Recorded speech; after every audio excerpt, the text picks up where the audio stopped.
Well, hello again. Here we are again at the Hats of the 20th Century Museum, Hats and More, and we're going to continue on where we left off. I'm going to have my cameraman hubby take a picture of the whole table. Today we're going to cover, hopefully, to the end of the 1910 decade. But I always have to double back a little bit.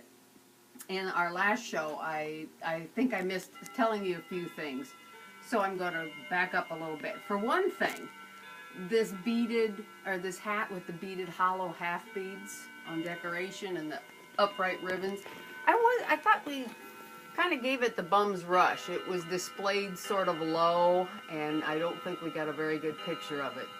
So I wanted you to get that. You getting the tall feathers and everything in that?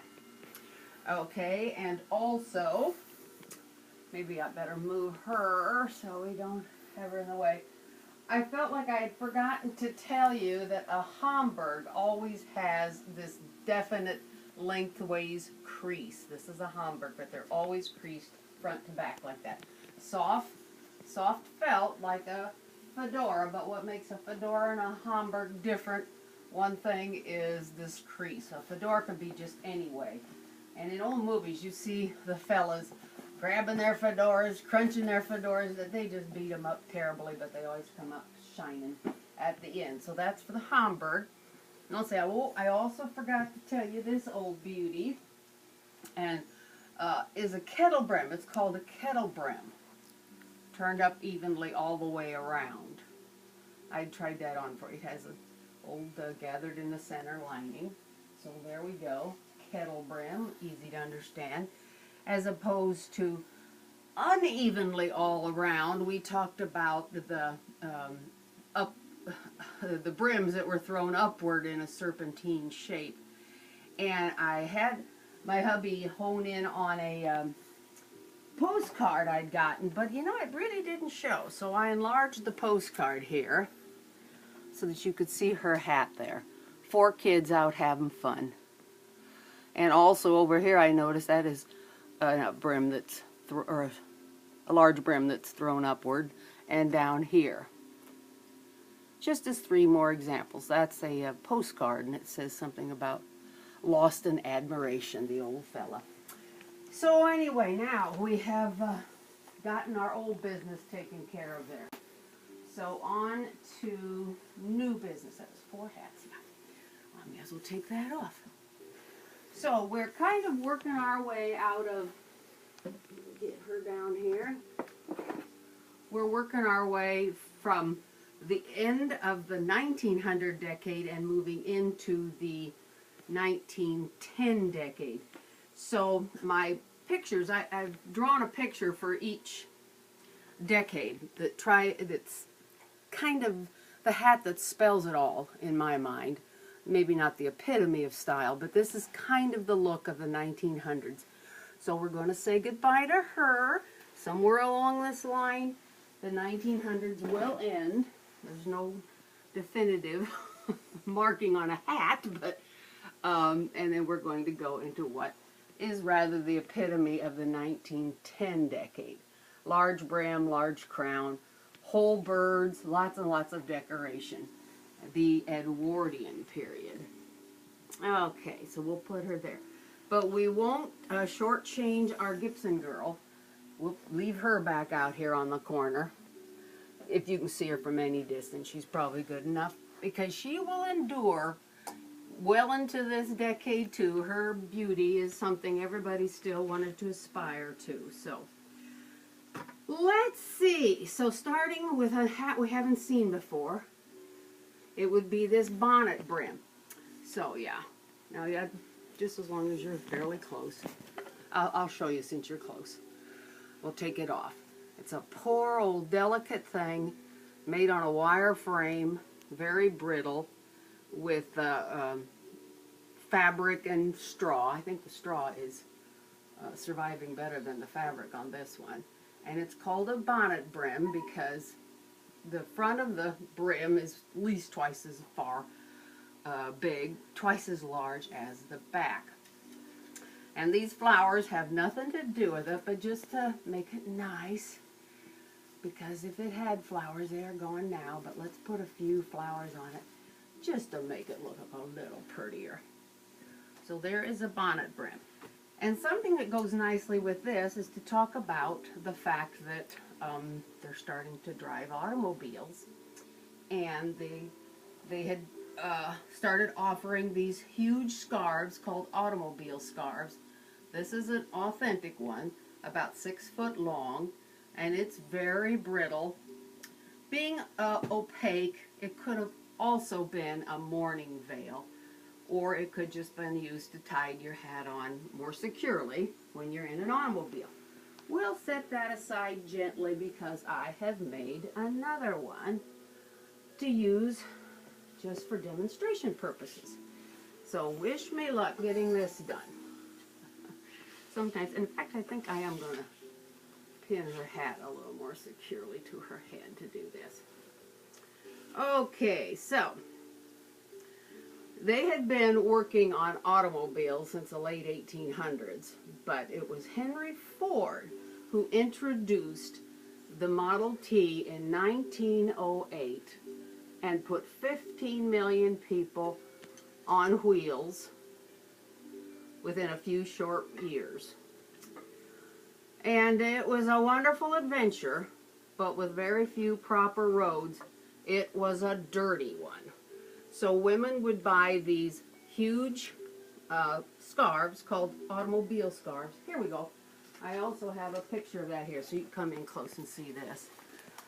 Even as long as 9 feet. This picture right here. You getting it? Yeah. That ad. Here's other beautiful veils in this catalog page. And frankly, here is a picture by Harrison Fisher that kind of shows a bonnet brim hat, although she's also well covered with plumes. But anyway, so these automobile, did you catch that? A 3-yard high-grade silk chiffon automobile veil. There we go. So, but they also wore long coats called dusters. They chose veils in shades like gray and beige and dusty blue. Peach were said to have kept to hide the dust a little better than other colors. So I made one out of peach. Now, when the air was better, or the road was smoother and the air was more clear, they would still need these long scarves. Trying to do this backwards without seeing her. There we go. Just to keep their hat tied on securely as they hurried down the road, bouncing along in their Tin Lizzie. We'll give her a good bounce. See how that works. Her hat didn't fall off.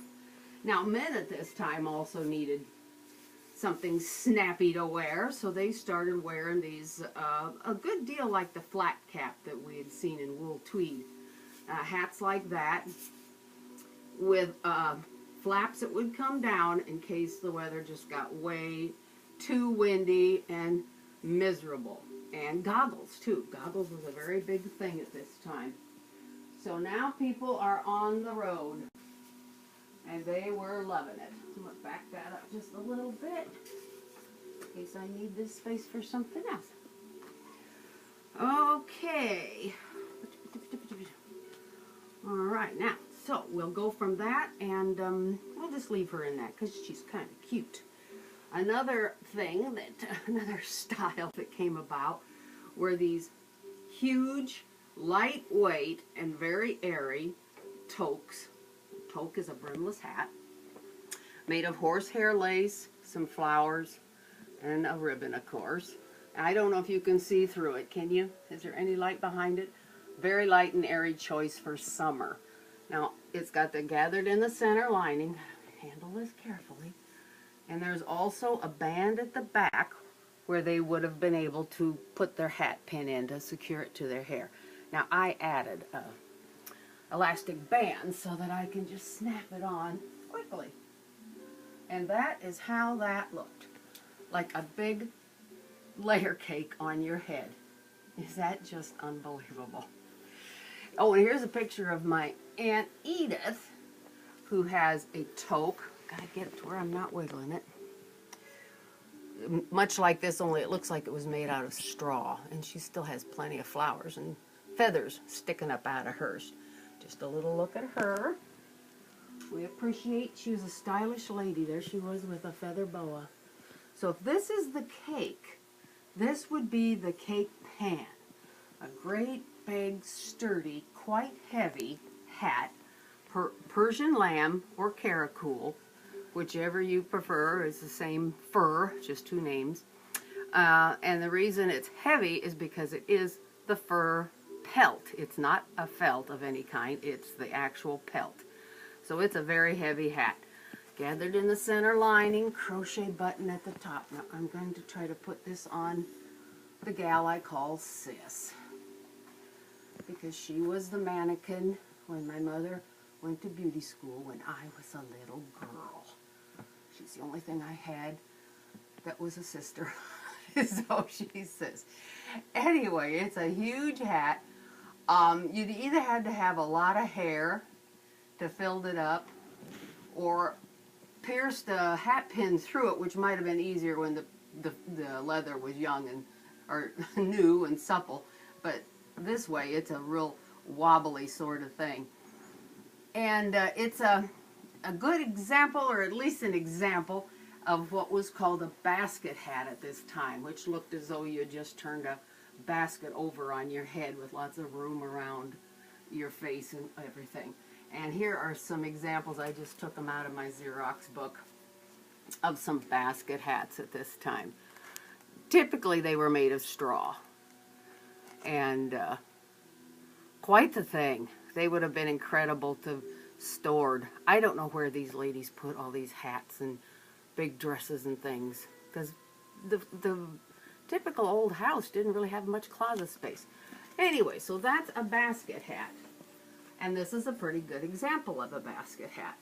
But we're going to take it off because I have, keep pushing things aside, I have what is even another example of a basket hat, although it's not huge, but it is straw, gathered in the center, light lining, some real sad old flowers, but they're still there, and it looks great on Sis.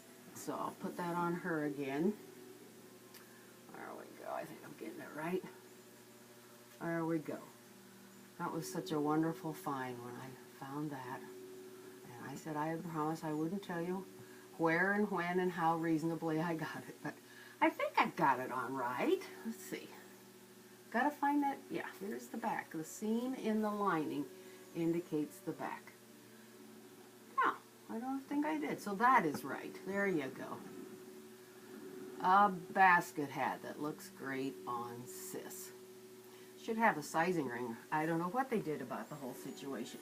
Okay, I'm ready to take the cake off of my head. These gals had a great amount of patience to wear these things. Remember the poem about the gal with the veil? Now let's see where I'm at. Okay, we're going to start with this one. Don't need that anymore. Here we have, we talked about it earlier, there's always stuff on these old hats, no matter how you dust them off, and the hat next to it gets more stuff on it. Remember how we talked about the beautiful beaver fur felt, so soft and plush? Oof. So it's a felt that's made with beaver fur, and then a nap is brushed up off of the sturdy felt, which beaver was always their favorite thing. Okay, so I'm going to try this one on. This is called a cocked hat because part of the brim is drawn back like the hammer on a gun. Therefore, it's cocked. Let's see if I can get her on. Yeah, that's about right. So, a cocked hat is a hat that has, as I said, part of the brim pulled back. So here's a little lesson now in cocking hats. I don't know a thing about guns, but I can cock a hat. So, to begin with, this one cock is kind of, back in the days of the Three Musketeers, you can remember that they had to see well when they pulled their sword out and began a fight. So that's the that's the story, that they cocked their hats back so they had better vision in sword fights. I think I'd just take the hat off. But anyway, in Napoleon's time, they cocked the hat twice, front and back. You know what?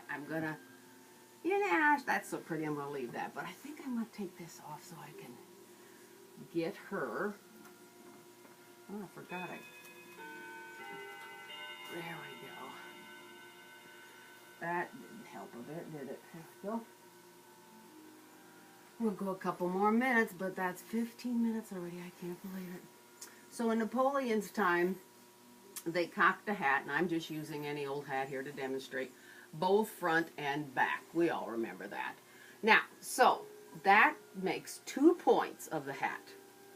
And the points are a little bit like horns, and the word for horn is corn. So this makes it a bicorn. Two horns is a bicorn. Okay. Now, if we do it 3 times, like George Washington and the boys did back in colonial times, then we have, get in there, a tricorn, which could be worn just about any way you want. Oh, these hat pins do good to get her hair. She never squeals. All right, there we go. So there's more of the colonial look of the tricorn hat of 1776 for our country. There we go. And that's your lesson on cocking a hat. Now let's see. Can we put one more in? You know, the fact that we're kind of at a good stopping spot, I think we'll call this one good, and we'll take up right here with the big brim hats of the Edwardian period. Now we really are into the 1910s. Thank you. We'll see you in a minute.